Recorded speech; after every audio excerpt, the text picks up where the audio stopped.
7월 15일 금요일입니다. 오늘은 아모스 2장 1절부터 마지막 16절까지 말씀, 북이스라엘의 총체적 난국이라는 제목입니다. 북이스라엘의 총체적 난국. 이 아모스는 남유다 드고아 사람이라고 그랬죠. 예루살렘에서 한 15km, 한 20km 정도 남쪽으로 내려가 있는 산지에 살고 있는 뽕나무, 돌감람나무죠. 뽕나무를 키우고 또 양떼를 치는 목자였습니다. 어느 날 그가 하나님이 그에게 보여주시는 그 환상, 그 이상을 보고서 북이스라엘로 넘어가요. 그래서 북이스라엘의 베델이라는 곳에 가서 이 이상, 이 환상을 본 것을 가지고 하나님의 메시지를 전하는 겁니다. 오늘 우리가 읽은 이 2장은 어저께 읽은 그 1장과 계속 연결이 되는 부분이에요. 그래서 1장 3절부터 하나님께서 이방 나라들, 이스라엘을 둘러싸고 있는 그 이방의 6개 나라들을 심판하시는 이야기부터 시작을 했습니다. 3절로 5절에는 아람을 심판하신다고 그랬죠. 아람은 이스라엘의 북쪽에 있는 나라라고 그랬죠. 지금 시리아 지역입니다.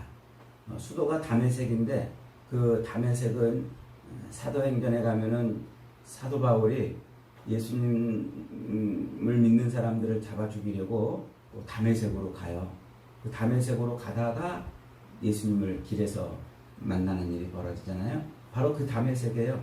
그 다메섹을 수도로 해서 아람이라는 나라가 늘 이스라엘을 괴롭히고 그랬는데 하나님이 그 아람을 지금 심판하시겠다고 말씀하세요.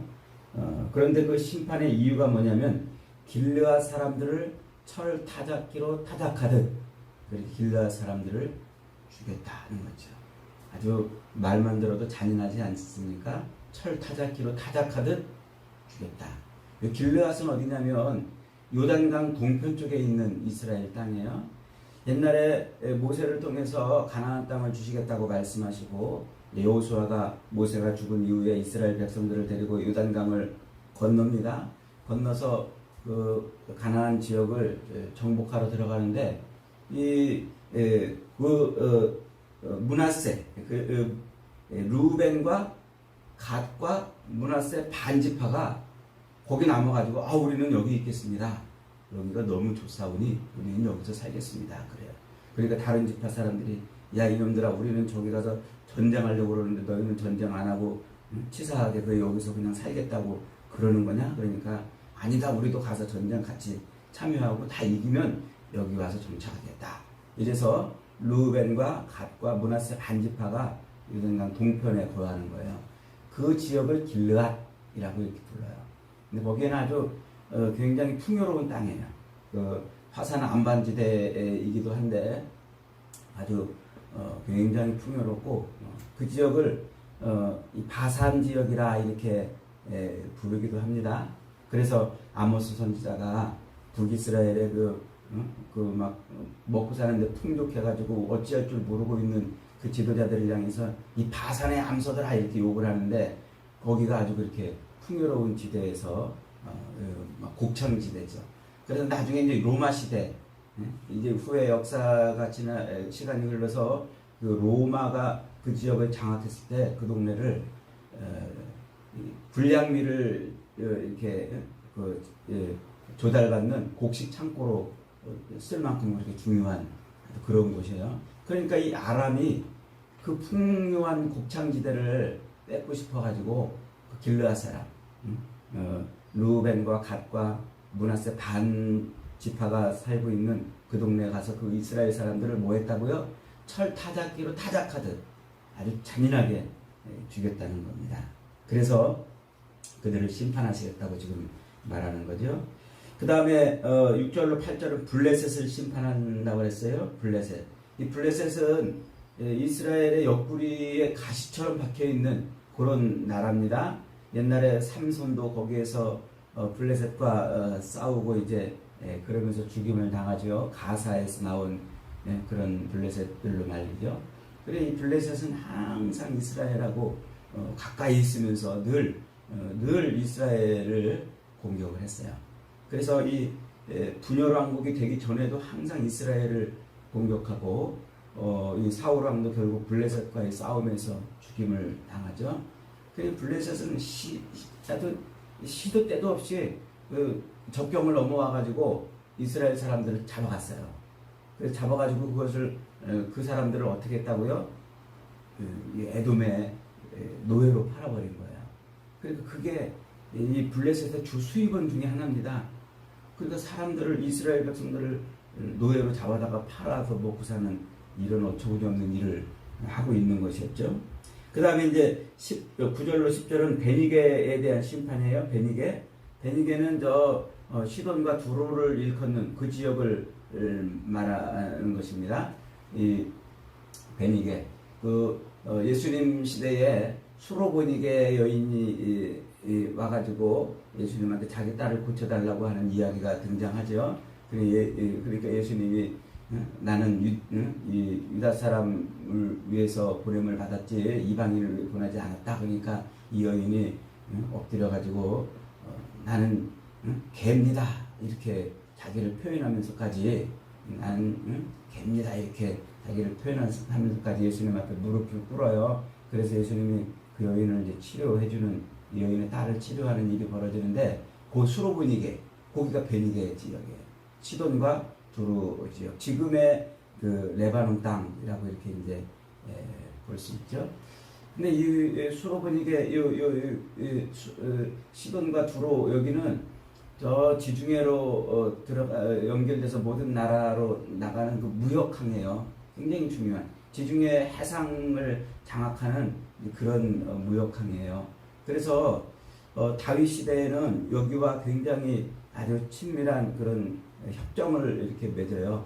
그래서 서로 상생의 그런 조약을 체결할 정도로 그렇게 그것이 중요한 곳인데, 이 이집트, 아프리카 지역에서 올라오는 그 무역 상들이 요단강 동편 쪽에 길 따라 올라오죠. 거기가 이제 왕의 대로라고 하는 길인데 그 길을 따라 올라와 가지고 그 무역 물품들이 이 시돈과 두로항을 통해서 이제 지중해로 나가는 겁니다. 그래서 일찍부터 다윗 시대도 그렇고 솔로몬 시대에도 그렇고 거기와는 아주 이렇게 상생의 협약을 체결해 가지고 서로 건들지 않고 잘 먹고 잘 살자 이런 조약을 체결했는데 그걸 지금 깨트린 거예요.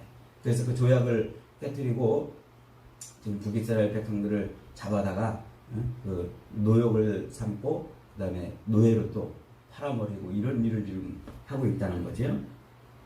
그 다음에 11절로 12절은 에돔을 심판하시겠다고 그랬죠.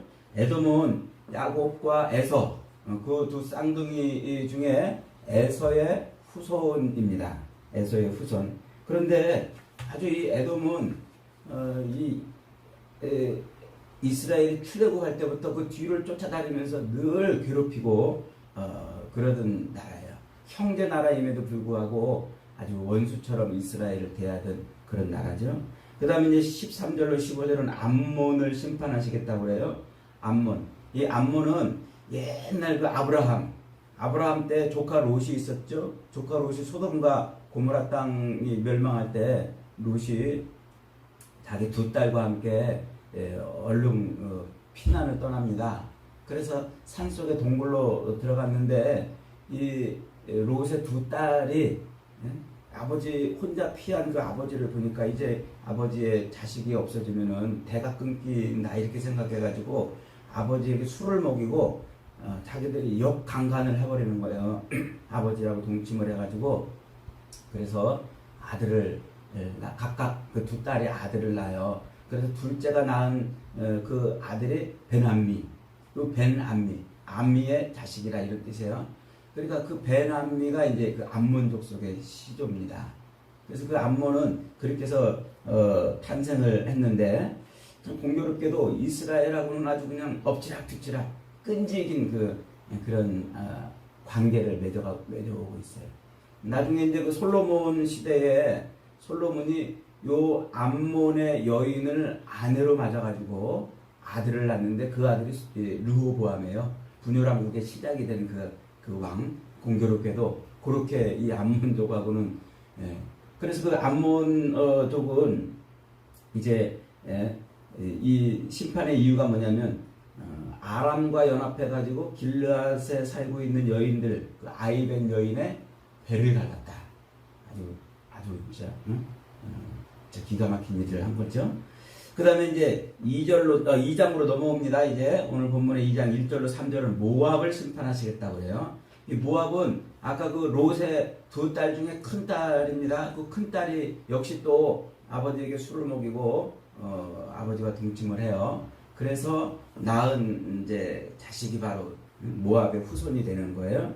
이 모압도 역시 출애굽 때부터 이스라엘을 괴롭히고 이스라엘을 아주 집요하게 공격을 하던 그런 족속 중에 하나입니다. 재미있게도 이 모압 여인 중에 롯이라는 여인이 있어요. 롯. 그래서 이 롯이 나옴이라는 시어머니를 만나가지고 이제 베들레헴 땅으로 돌아와서 보아스를 만나서 결혼을 해요. 그래서 누구를 낳아요? 다윗 왕의 할아버지를 낳아요. 그래서 예수 그리스도의 그 계보를 이어가는 여인으로 이렇게 등장을 하기도 하죠. 그런데 이제 이 출애굽 시대에는요, 이 모압의 왕이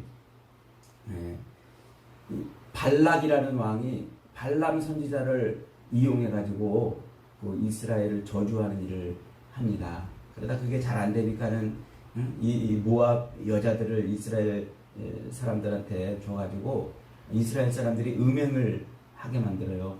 그 일 때문에 이스라엘 백성들이 한 2만여 명이 하룻밤 사이에 죽는 그런 어처구니 없는 일이 또 벌어지기도 해요. 그러니까 이 이스라엘과 같은 그냥 얽히고 설켜가지고 많은 악을 행하는데 지금 오늘 보니까 에돔 왕의 뼈를 불살라 회를 만들었기 때문에 하나님이 그를 심판한다고 그랬어요. 그 에돔 왕. 그래서 이 에돔은 이제 그 이스라엘의 형제 나라죠. 에서의 후손들이 만든 나라. 근데 이 에돔 왕을 죽여가지고 그 뼈를 가지고 회반죽을 만들어서 발랐다고 그랬어요. 아주 악한 일을 행한 것입니다. 그래서 그 행한 일로 말미암아 심판을 벌이는 거예요. 그리고 이제 오늘 본문 3절로 5절에서 유다에 대한 심판이 선포되고 있어요. 유다는 무엇 때문에 심판받아요? 그들이 여호와의 율법을 멸시했다. 율법을 버렸다는 말이에요. 그리고 그 율례를 지키지 아니하고 조상들이 따라가던 그 거짓에 미혹돼 가지고 이제 있었다. 그 거짓이 그 조그만 글씨로 이렇게 일자 표현되고 성경 밑에 이제 주석을 달아놨죠. 우상. 그러니까 이 유다 백성들이 지금 우상에 빠져 있는 거예요. 율법을 버리고 말이죠. 근데 이 율법을 버렸다는 게 무엇을 의미하냐? 이게 지금 중요한 부분이에요. 율법은 이스라엘 백성들에게 무엇을 상징해 주는 것이냐면 하나님의 통치, 하나님의 주권을 상징하는 거예요. 이 나라의 3요소에 대해서 여러분 우리가 공부했죠. 나라의 3요소는 땅과 백성과 그리고 주권이라고 했어요. 주권. 그 주권이 뭐예요? 주권이 곧 법이에요. 법. 우리나라 헌법 1조 2항에도 그렇게 표현되어 있어요. 대한민국의 주권은 국민으로부터 나온다. 우리 국민들이 주권을 가지고 있다는 거예요. 우리가 가지고 있는 주권이 뭐예요? 그게 법을 만드는 주권이란 말이에요. 그래서 우리 국민들은 법을 만들 수가 있어요. 그런데 5천만 국민들이 함께 모여가지고 법을 못 만드니까 우리는 대의 민주주의, 국회의원을 뽑아가지고 법을 만드는 그런 대의 민주주의를 채택하고 있잖아요. 그래서 그 국회의원들이 국민들의 대표로 뽑힌 국회의원들이 만든 법은 대통령도 지켜야 되는 거예요. 그래서 그 법이 곧 주권이란 말이에요. 그러니까 이스라엘 백성들, 가나안 땅에 살고 있는 하나님의 그 백성들의 주권은 뭐냐면 율법이에요. 율법. 그 법이 곧 이스라엘의 주권이고 그 법으로 하나님은 이스라엘을 통치하는 거예요. 그래서 율법은 하나님이 이스라엘의 통치자, 하나님이 이스라엘의 왕이라는 것을 보여주는 아주 중요한 수단이란 말이죠. 상징이란 말이죠. 그러니까 그 율법을 버렸다는 건 뭐래요? 하나님의 주권을 거부했다는 거예요. 내 마음대로 살겠다. 하나님의 법대로 안 살고 내 마음대로 살겠다. 그래서 내 마음대로 내가 원하는 대로 살겠다. 그러니까 이 율법을 버리고 율례를 버렸다는 것은요, 자기들 하고 싶은 대로 했다는 거죠. 그러니까 하나님을 거부하고 하나님의 통치를 거부한 겁니다. 그래서 결국 하나님은 어떻게 한다고요? 예루살렘 궁을 불태워버린다고요. 하나님의 통치 임재의 상징이 예루살렘이잖아요. 하나님이 거기 계시는 분이잖아요. 그러니까 거기를 하나님이 불태워버리겠다는 거예요. 그러니까 하나님이 그들을 버리신다는 거죠. 그 다음에 이제 6절부터 16절은 드디어 북이스라엘 백성들의 죄악을 보여주고 있어요. 6절에 보니까 여호와께서 이와 같이 말씀하시되 이스라엘의 서너 가지 죄로 말미암아 내가 그 벌을 돌이키지 아니하리라. 그 서너 가지 죄라는 말은 앞에서 여섯 개 그 이방 나라들을 심판할 때도 동일하게 썼던 표현이에요. 그 서너 가지는 죄가 세네 가지가 있다는 게 아니고 가득 찼다 이런 말이에요. 죄가 계속해서 가득 차 있는 죄. 그러니까 끊임없이 막 죄가 나오는 그것을 표현하는 말이 바로 그 서너 가지 죄라는 표현이에요. 그래서 그 서너 가지 죄로 끊임없이 죄가 막 솟아나는 그것 때문에 이제 이방인들과 이방 나라들과 또 북이스라엘을 심판하시는데 그 심판이 한 5가지로 이렇게 죄가 지금 등장하고 있어요. 첫 번째 죄가 뭡니까? 은을 받고 의인을 팔았다 그랬어요. 이것은 재판관이 뇌물을 받고 판결을 굳게 하는 거예요.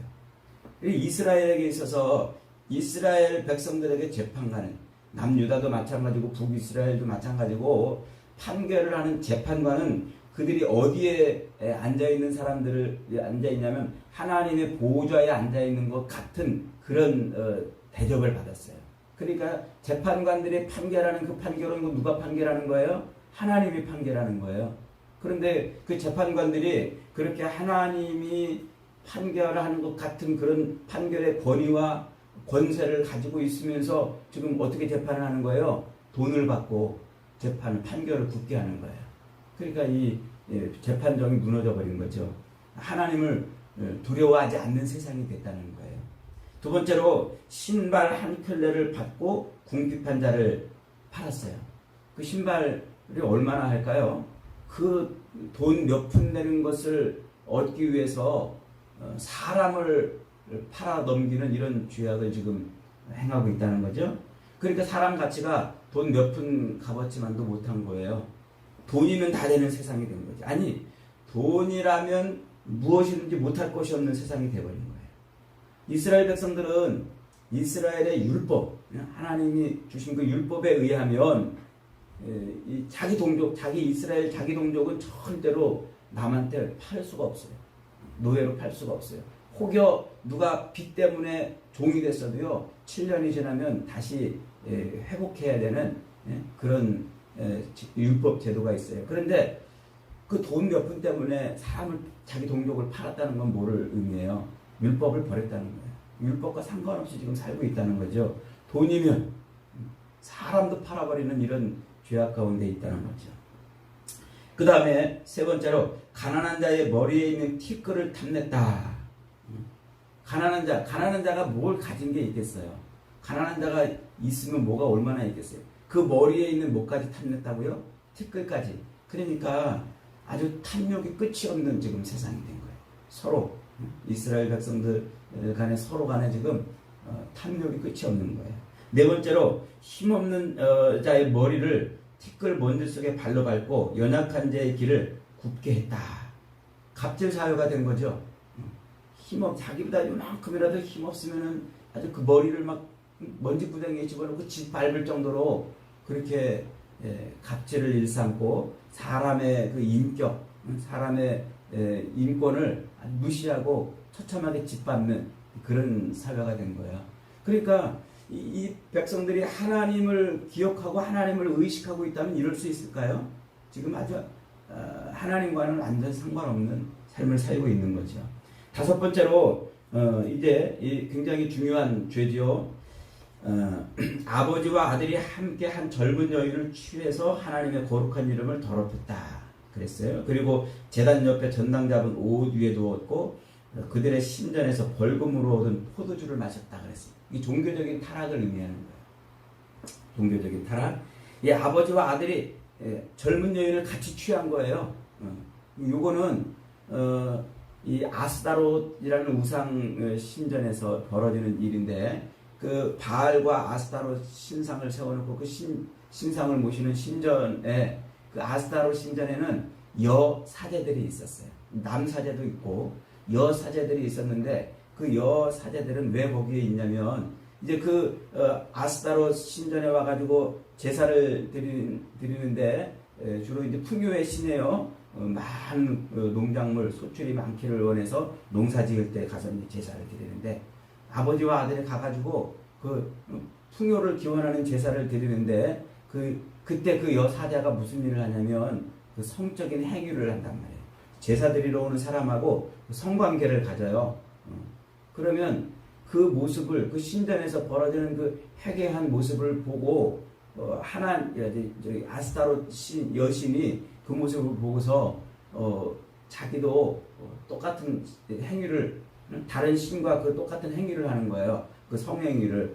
그 성행위를 할 때 그 기쁘고 즐거운 그것 때문에 이제 하늘에서 비를 내리고 이러는 일을 한다고 생각을 하고 있는 거예요. 그런 종교예요. 그런 종교. 그러니까 이 이스라엘 백성들이 아버지도 가서 그 짓하고 아들도 가서 그 짓하고 그런 짓을 지금 하고 있는 거예요. 우상을 섬기는 일들 말이죠. 그 다음에 제단 옆에 전당 잡은 옷에 누웠다 그랬어요. 그 제단 옆에 전당 잡힌 옷이라고 그랬는데, 그 제단이 바로 그 바알과 그 아세라 신전의 제단이에요. 거기 가서 그 짓을 하기 위해서 가난한 자들이, 없는 자들도 뭐 했다는 거예요. 자기 옷을 전당 잡힐 만큼 그렇게 그 짓에 빠져 있는 거예요. 그러니까 이것은 단순히 농작물과 수확을 많이 거둬들이기 위해서 그 이방 신 앞에 제사를 드리고 그렇게 하는 그런 것이 아니고, 뭐에 빠져 있는 거예요? 그 쾌락에 빠져 있는 거예요. 그 여인들과 혹은 여자들도 마찬가지. 거기 남 사제도 있는데 그 공창 같은 거예요, 공창. 거기 가가지고 그 짓을 하고 싶어가지고 자기 겉옷마저도, 가난한 자는 그 겉옷이 재산이에요. 그런데 그 겉옷마저도 가서 저당 잡혀가지고 그 짓을 하고 있는 거예요. 근데 율법에 의하면은요, 가난한 자가 이제 돈을 빌리러 와가지고 자기 겉옷을 저당 잡히잖아요. 그러면 이스라엘 율법에는 저녁이 되면 그 옷을 돌려주게 돼 있어요. 왜냐하면 그게 전 재산이고 그게 밤에 이슬을 막을 이불이거든요. 그러니까 그것을 저당 잡혔는데, 그 저당 잡힌 그것을 지금 뭐 하는 거예요? 그 제사장들이 뭐 하는 거예요? 그걸 돌려주지 않았어요. 그걸로 그냥 자기들 거기서 무슨 행사를 하는데 깔개를 쓰고 깔판으로 쓰고 그걸로 뭔가 지금 그 재단을 위해서 지금 일을 했다는 거예요. 그러니까 지금 어처구니 없는 일이 벌어지고 있는 거죠. 그 다음에 신전에서 벌금으로 얻은 포도주를 마셨다. 역시 마찬가지입니다. 그 종교적 이런 음란한 행위들을 하고 또 그런 더러운 일들을 하는 일들을, 그 일들이 지금 아주 만연이 되어 있는 거예요. 만연이 되어 있는 거예요. 벌금으로 얻은 포도주를 마셨다는 것은 신전의 상당수의 수입이 비정상적인 방법으로 지금 수입되고 있다. 그러니까 신전에서 이렇게 이제 재물이 들어오거나 신전을 운영할 수입을 얻는데, 그것이 아주 비정상적인 방법으로 그렇게 수입이 들어온 거예요. 그걸 먹고 마시고 즐긴 거예요. 그러니까 얼마나 기가 막힌 일이 벌어져요. 이스라엘의 그 아합 왕 때, 이 아합 왕 때 이 이세벨이라는 여인이 와가지고 하나님의 제사장들을 다 죽이잖아요. 그리고 바알 제사장들과 이런 다른 우상 제사장들을 많이 세워놓잖아요. 그러니까 이게 지금 이스라엘이 뿌리 깊게 하나님의 백성임에도 불구하고 하나님의 이 율법을 버리고 뿌리 깊게 지금 우상에 빠져 있는 그런 모습을 지금 보여주고 있는 거죠. 10절에 보십시다. 그 모든 죄악의 근원이 어디 있는지를 가르쳐주고 있어요. 10절에 보니까 내가 너희를 애굽 땅에서 이끌어내어 40년 동안 광야에서 인도하고 아모리 사람의 땅을 너희에게 차지하게 했고 이 가나안 땅을 차지하겠다는 말이에요. 또 너희 아들 중에 선지자를 너희 청년 중에 나시리를 일으켰나니 그러니까 이스라엘을 거룩하게 구별해가지고 또 그들이 엉뚱한 길로 가지 못하도록 선지자를 그렇게 세워놨는데 그들이 구별된 나시린의 구별된 삶을 살지 않고 또 선지자의 말을 외면한 거예요. 그러니까 거룩한 그 삶을 포기하고 버린 것이죠. 한마디로 하나님을 외면한 거예요. 하나님을 잊어버리고 하나님을 외면하고. 그러니까 그 하나님을 잊어버리고 하나님을 외면함으로 말미암아 지금 북이스라엘 백성들의 삶은 어때요? 재판이 지금 돈을 받고 왜곡되고 또 가난한 자들이 압제당하고 돈이면 뭐든지 하는 그런 일이 벌어지고 또 종교적으로는 그 짓을 하기 위해서 막 혈안이 돼서 아버지와 아들이 가서 그런 짓을 벌이고 있는 이 총체적인 난국이에요. 총체적인 난국. 이게 뭐 때문에 그런 거예요? 하나님이 사라져버린 사회예요. 하나님을 떠나버리고 하나님을 외면하고 하나님이 통치하는 것을 거부한 그 사회가 보여주는 그 모습 그대로. 그게 지금 오늘 우리 사회의 모습 아닙니까? 그러니까 하나님의 그 통치하심, 하나님의 주권이 상실되는 순간 세상은 온갖 음란하고 더럽고 악하고 폐역한 그 총체적 난국의 사회가 되는 거예요. 그게 북이스라엘의 모습인 거죠. 여러분, 우리도 별 수 없어요. 우리도 하나님이 내 인생의 주인이시고 하나님이 내 삶을 통치하시는 분이라는 사실을 망각하고 살아보세요. 예수를 믿어도요, 더럽고 악하고 폐역한 삶을 얼마든지 살아요. 교회 보세요, 교회. 교인들이라고 하면서도요, 얼마든지 하나님의 그 통치하심을 거부하고 하나님의 주인 되심을 거부한 교회의 모습이 어떻습니까? 세상보다 더 악하고 타락하고 손가락질 받잖아요. 여러분, 하나님의 주권을 인정하고 살아야 돼요. 하나님이 지금도 살아계셔서 우리 인생의 주인이고 통치자임을 잠시도 잊어버리면 안 돼요. 우리는 하나님이 떠나는 순간 더럽고 악한 폐역한 존재가 될 수 있다는 것을 잊어버리면 안 돼요. 오늘도 하나님이 우리 인생의 주인이고 통치자이심을 믿음으로 고백하며 늘 그 앞에 무릎 꿇고 사는 복된 인생들이 다 되시기를 주님의 이름으로 축복합니다. 아멘.